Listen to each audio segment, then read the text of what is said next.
Az yurttaşlar, Xudo xolasa Hanka grata qarab tartdik. Mana şu toychaqimiz, mana Xudo xolasa Hankaga ketib botir. Gaz beramiz, keyingi bosqich ham Xudo xolasa tez bo'lib o'tadi. Cetavura'yı Hankaga topşırıp kaytavur.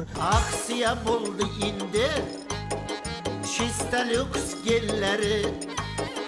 Televizor haladini götür ölse billeri.